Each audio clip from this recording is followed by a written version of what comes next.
আসসালামু আলাইকুম সবাইকে। আজকে বানিয়েছিলাম পাটিসাপটা পিঠা।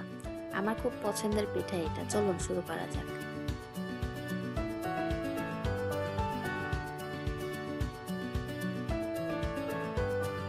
প্রথমে গুড়টাকে একটু পানি দিয়ে জাল দিয়ে নিচ্ছি, এতে সরাসরি দুধে দিলে ফেটে যাবে না।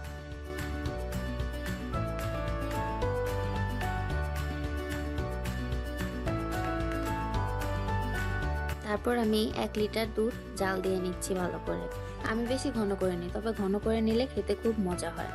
অল্প একটু দুধ তুলে রাখবো একটা বাটিতে। এরপর দুধের মধ্যে অল্প অল্প করে গুড় মিশাবো। মিষ্টিটা নিজের আন্দাজ মতো দিতে হবে, আমি খুব হালকা মিষ্টি দিয়েছিলাম।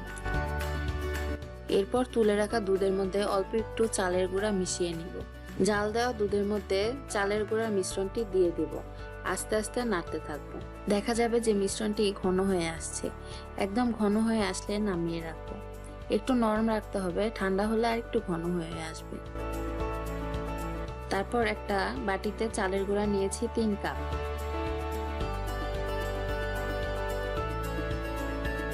এবং ময়দা নিয়েছি 1.5 কাপ। এটার সাথে গুড় মিশিয়ে পরিমাণ মতো পানি দিয়ে একটা পাতলা ব্যাটার তৈরি করব। বেশি পাতলা বা ঘন করা যাবে না।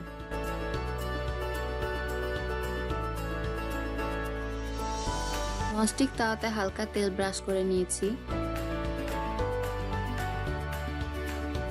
চামচে করে 1 চামচ ব্যাটার দিয়ে ঘুরিয়ে কয়েক সেকেন্ড ওয়েট করেছি। এই সময় চুলার আঁচ লোতে থাকবে।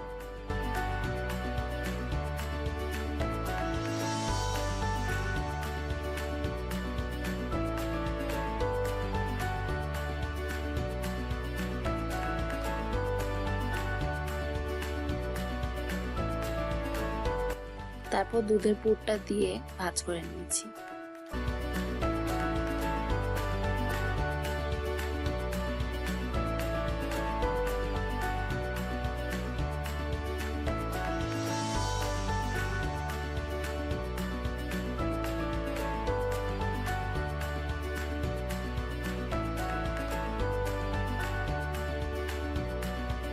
খুব সহজেই তৈরি করে নিলাম পাটিসাপটা পিঠা।